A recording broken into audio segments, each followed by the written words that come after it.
عليكم ورحمة الله وبركاته. الحمد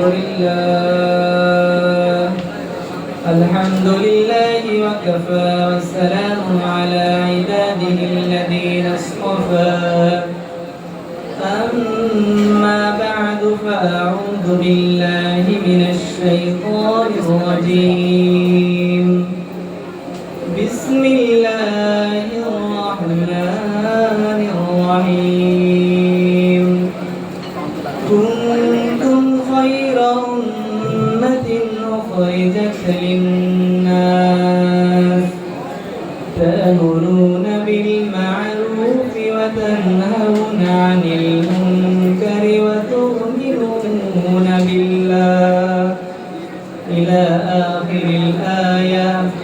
وقال النبي صلى الله عليه وسلم: جعلت أمتي خير أمة. رواه أحمد أو كما قال عليه الصلاة والسلام.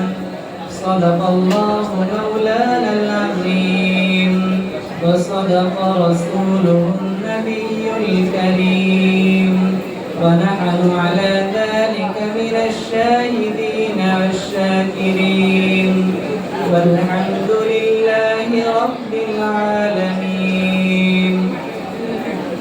সম্মানিত উপস্থিতি, আল্লাহ তাআলার ফজল ও করমে আমরা অত্যন্ত গুরুত্বপূর্ণ একটি মজমায় আমরা একত্রিত হতে পেরেছি। এজন্য সকলেই বলি আলহামদুলিল্লাহ।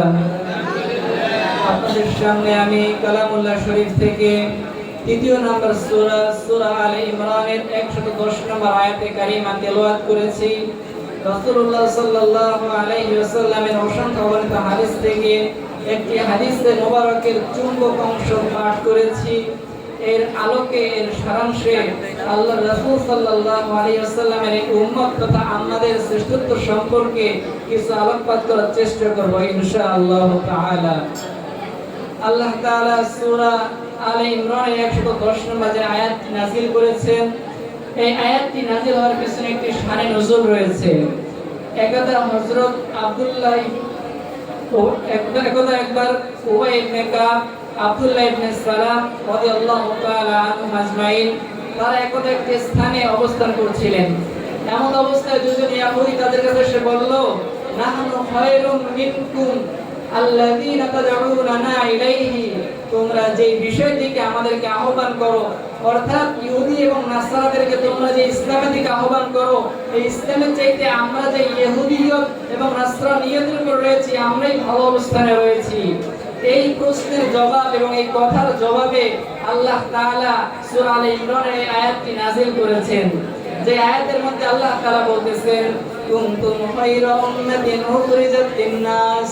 হে উম্মতে মুহাম্মাদি, তোমরাই হইলা শ্রেষ্ঠ জাতি। উখরিজাত লিন-নাস, তোমাদেরকে বের করা হয়েছে মানব জাতির কল্যাণের জন্য। তোমাদেরকে বের করা হয়েছে মানব জাতির কল্যাণের জন্য। তা'মুরুনা বিল মা'রুফ, তোমাদের কিছু বিশেষ দায়িত্ব রয়েছে। তা'মুরুনা বিল মা'রুফ, নেক কাজের আদেশ করবা। ওয়া তানহাউনা আনিল মুনকার, অসৎ কাজ থেকে নিষেধ করবা। ওয়া তু'মিনুনা বিল্লাহ, আর এই কাজ দুটো করার ক্ষেত্রে মনে রাখবা আল্লাহ তাআলার প্রতি ঈমান রাখার বিষয়টি। ওয়ালাউ আমানা আহলুল কুরআন ওয়ালাউ আমানা আহলুল কিতাবি, যদি আহলে কিতাবরা ঈমান আনতো, লাকানা খায়রাল লাহুম, তাহলে তাদের এই ঈমান আনাটা তাদের জন্য ভালো হতো। আহলে কিতাবদের ঈমান আনাটা তাদের জন্য ভালো হতো। আল্লাহ তাআলা এই আয়াতের মাধ্যমে এই উম্মতের শ্রেষ্ঠত্বকে প্রমাণ করতে চেয়েছেন, সাবিত করতে চেয়েছেন। আল্লাহ তাআলা এই আয়াতের মাধ্যমে এই উম্মতকে সাবিত করার বিষয়টি একটু আলোচনা করার আগে প্রথমে যে শব্দটি রয়েছে কুনতুম খায়রা উম্মাহ, এখানে কুনতুম শব্দের ব্যাপারে চারটি শব্দের আলোচনা করার প্রয়োজন বোধ করি। এক নাম্বার হলো কুনতুম, এটা এই ক্ষেত্রে এই কুনতুম শব্দটি কয়টি অর্থে ব্যবহৃত হয়েছে এই ব্যাপারে চারটি মত পাওয়া যায়। এক নম্বরে কুনতুম শব্দটা কানা অর্থাৎ নাকেসার অর্থে ব্যবহৃত হয়েছে। কানায় নাকেসা, এই অর্থটি গ্রহণ করা যাবে না, কেননা কানাকে নাকেসা অর্থে নিয়ে গেলে এখানে অর্থ হয়ে যাবে তোমরা শ্রেষ্ঠ উম্মত ছিলে কিন্তু এখন শ্রেষ্ঠ উম্মত নাই। দুই নাম্বার কথা, কানাকে জায়দা ধরতে হবে। যদি এই কুনতুম পূর্বের মূল শব্দ কানাকে জায়দা ধরা হয় তাহলে এখানে সঠিক অর্থ এবং ব্যবহার পাওয়া সম্ভব না। কেননা ইমাম ইবনে আম্বারি রাহমাতুল্লাহ আলাইহি তিনি বলেছেন যে কানাকে যদি জায়দা ধরতে হয় তাহলে বাক্যের মধ্যে অথবা শেষে জায়দা ধরতে হবে, বাক্যের শুরুতে কানা জায়দাকে ব্যবহার করে না আহলে আরবরা। তাদের ব্যবহার হলো আব্দুল্লাহ কানা কয়মুন, অতিরিক্ত কানা ব্যবহার করার ক্ষেত্রে শুরুতে কখনোই কানা অতিরিক্ত হিসাবে ব্যবহার করা যাবে না। 3 নম্বর সম্ভাবনা, হয়তো কানাটা তাম্মার অর্থে ব্যবহৃত হয়েছে অথবা এই কুমকুমের কানাটা হয়তো কানা বিমানা সরাইয়ের অর্থে ব্যবহৃত হয়েছে। এই দুই অর্থে যে কোনো এক অর্থের উপরে এই কানাকে আমল করতে হবে। এখন একটা প্রশ্ন জেগে যায় যে এখানে কানা তো মাজির শব্দ, আল্লাহ তাআলা মাজির শব্দটাকে ব্যবহার করলেন কেন? এর দ্বারা কি কথা প্রমাণ হয়ে যায় উম্মতে মুহাম্মাদি একটা সময় শ্রেষ্ঠ ছিল এখন শ্রেষ্ঠ নাই? এই ব্যাপারে জবাব দেওয়া হয়েছে তাফসীরে মাজারির মধ্যে। তাফসীরে মাজারির 2 নম্বর খণ্ড 336-37 নম্বর পৃষ্ঠার মধ্যে ইমাম মাজারি রাহমাতুল্লাহ আলাইহি বর্ণনা করেছেন যে কোন একটা শব্দ মাজিতে ব্যবহার করার অর্থ এই নয় যে সেটা হাল এবং ইস্তেকবালের অর্থ তার মধ্যে পাওয়া যাবে না, বরঞ্চ মাজির শব্দ হলেও হাল এবং ইস্তেকবালের অর্থ তার মধ্যে পাওয়া সম্ভব। এর সবচেয়ে বড় প্রমাণ হলো কোরআনুল কারীমে অসংখ্য অগণিত জায়গায় রয়েছে ওয়া কানা আল্লাহু বিকুল্লি শাইইন আলিমা, আল্লাহ তাআলা সব বিষয় জানেন। এই ক্ষেত্রেও কানা অর্থাৎ মাজির শব্দ ব্যবহার করা হয়েছে। এই ক্ষেত্রে যেমনি ভাবে আল্লাহ তাআলা জানেন সবকিছু, এটা শুধু মাজিকে ইসবাত করে আর হাল ইস্তিকবালকে নফি করে না, তেমনি ভাবে কুনতুম খায়রা উম্মাহ বলে যে কুনতুম দ্বারা শুধু উম্মতে মুহাম্মাদি একটা সময় শ্রেষ্ঠ ছিল, বর্তমানে শ্রেষ্ঠ নাই, এই কথা প্রমাণ করা যাবে না।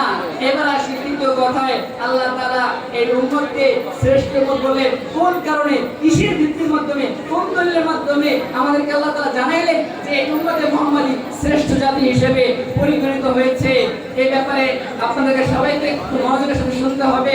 আল্লাহ তাআলা তার বচনভঙ্গির মধ্যে জানাইতেছেন কুনতুম খায়রা উম্মাতিন উখরিজাত লিন-নাস তা'মুরুনা বিল মারুফ ওয়া তানহাউনা আনিল মুনকার, তোমরা নেক কাজের আদেশ করবা, অসৎ কাজ থেকে নিষেধ করবা।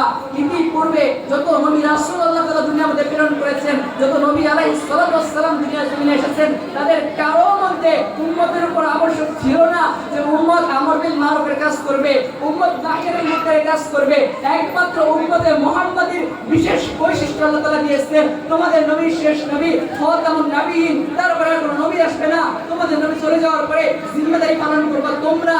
এই যে বিশেষত্ব দিলেন আল্লাহ তাআলা আমর বিল মারুফ এবং নাহি আনিল মুনকারের মাধ্যমে, এই দুই আদেশের কারণে আমাদের উম্মতের শ্রেষ্ঠত্ব অন্য সকল উম্মতের উপর আল্লাহ তাআলা দান করেছেন। Point number 1। পয়েন্ট নাম্বার 2 হলো আল্লাহ রাসূল সাল্লাল্লাহু আলাইহি ওয়াসাল্লাম বলেছেন জুনিয়াত উম্মতি খায়রা উম্মাহ। আল্লাহ রাসূলের হাদিস আহমদ শরীফের বর্ণনা যে আমার উম্মতকে শ্রেষ্ঠ উম্মত হিসেবে আল্লাহ তাআলা বানিয়েছেন।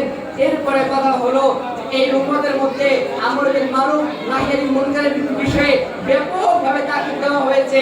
যত গুরুত্ব অন্য কোন নবীর উম্মতকে দেওয়া হয় নাই, অন্য কোন রাসূলের উম্মতকে দেওয়া হয় নাই, সেই ব্যাপারে একটা হাদিস আপনাদের সামনে তুলে ধরতে চাই।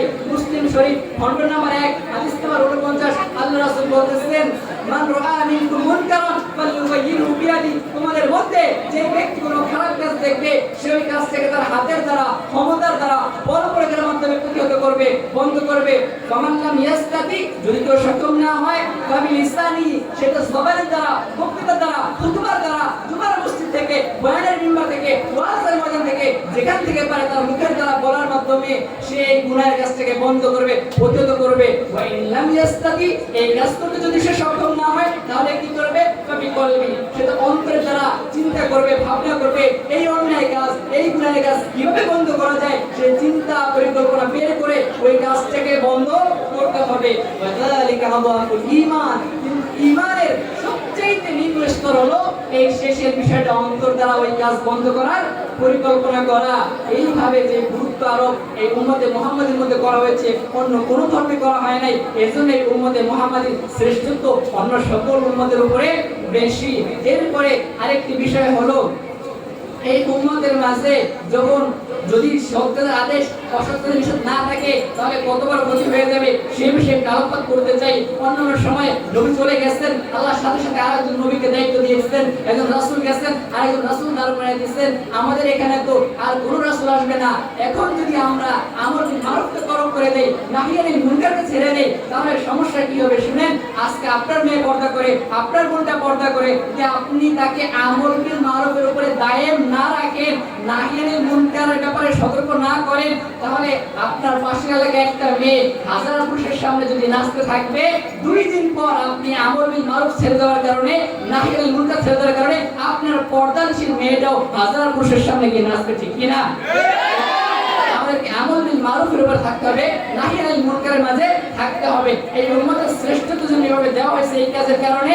এই উম্মত ক্ষতিগ্রস্ত হবেও এই কাজগুলো না করার কারণে। সূরা আরাফের মধ্যে আল্লাহ তাআলা বলতেছেন, উলাইকা কাল আনআম বাল হুম আদাল। যেসব মানুষেরা তাদের চোখ, কর্ণ শক্তি, চক্ষু শক্তি, শ্রবণ শক্তি, অন্তর শক্তি, এইগুলোর মাধ্যমে আল্লাহ তাআলা হুকুম থেকে ইবরত গ্রহণ করে না, শিক্ষা গ্রহণ করে না, তারা চতুষ্পদ জন্তুর চাইতেও নিকৃষ্ট হয়ে যাবে। এখন আপনি আমি যদি ইসলামের আহকামগুলোকে না মেনে চলি, তাহলে আপনি আমি খৈরমত হতে পারবো না। খৈরমত হতে হবে তখন যখন দুইটা শর্ত মানুষ পালন করবে। 1 নাম্বার আমর বিল মারুফ, 2 নাম্বার নাহি আনিল মুনকার। এখন এই 2 কাজ তো করবে। এই 2 কাজ কি একজন বেঈমান করলে সে শ্রেষ্ঠমত হয়ে যাবে? না, শ্রেষ্ঠমত হবে না। শ্রেষ্ঠমত হবে কখন? তুমিনুনা বিল্লাহ। এই 2 কাজ করবা, কিন্তু ঈমান ঠিক রাখবা। প্রশ্ন করবেন, হুজুর ঈমান এত গুরুত্বপূর্ণ, ঈমানের কথা আল্লাহ আগে না বলে আমর বিল মারুফের কথা বলেন, নাহি আনিল মুনকারের কথা আল্লাহ তাআলা কেন বললেন? এর জবাব হলো, পৃথিবীর সব উম্মতের মধ্যে লা ইলাহা ইল্লাল্লাহ ছিল, ঈমান বিল্লাহর হুকুম ছিল, কিন্তু সব উম্মতের মধ্যে আমর বিল মারুফ, নাহি আনিল মুনকার ছিল না। এজন্য এখানকার যে আহাম বিষয় আমর বিল মারুফ, নাহি আনিল মুনকার, এটাকে আল্লাহ তাআলা আগে উল্লেখ করেছেন, আর বাকি ঈমানের কথাটাকে আল্লাহ তাআলা পরে উল্লেখ করেছেন। এরপর আল্লাহ তাআলা আহলে কিতাবদের সেই ব্যক্তিকে উদ্দেশ্য করে বলতেছেন, ওয়ালাউ কানা আমানা আহলুল কিতাব, আহলে কিতাবরা ঈমান আনতো, লাকানা খায়রাল লাহুম, তাদের জন্য বিষয়টা ভালো হইতো। মিনহুমুল মুমিনুন, তাদের মধ্যে কিছু মানুষ ঈমান আনে, যেমন আব্দুল্লাহ ইবনে সালাম, তিনি ইহুদি থেকে ঈমান গ্রহণ করেছিলেন। ওয়া আকসারুহুমুল ফাসিকুন, কিন্তু এই ইহুদিদের মধ্য থেকে এবং নাসারদের মধ্য থেকে অধিকাংশ মানুষ হয়ে গেছে ফাসিক। বলবেন এখানে কেমন ফাসিক? ফাসিক দ্বারা সাধারণ ফাসিক উদ্দেশ্য না, এখানে ফাসিক দ্বারা উদ্দেশ্য হইল কুফর। ইমাম সুয়ুতি রাহমাতুল্লাহ আলাইহি তার তাফসীর জালালের মধ্যে বলেছেন, কা ফাসিকুনা আয় কাফিরুনা, তারা হলো কাফের। এই ফাসিক কাফ তথা ইহুদি খ্রিস্টানদের প্রশংসা কোশ্চিন করা যাবে না। বাইহাকী শরীফের হাদিসের মধ্যে এসেছে, যখন কোনো ফাসিকের প্রশংসা করা হয় তখন আল্লাহ তাআলা রাগান্বিত হন, আল্লাহ তাআলা রাগে তার আরশটা কেঁপে ওঠে। এজন্য কোনো ফাসিকের প্রশংসা করা তো যাবেই না। আর যারা মুশরিক কাফের, তাদের প্রশংসা করা যাবে না। বিধায় বিশ্বের কোনো ইহুদি এবং খ্রিস্টানদের প্রশংসা করা যাবে না। এজন্য এদের থেকে আমাদেরকে সর্বদা ইহতিরাজ থাকতে হবে। এখন বলবেন শ্রেষ্ঠ উম্মত হলাম বুঝলাম, আমাদের ফজিলত কি?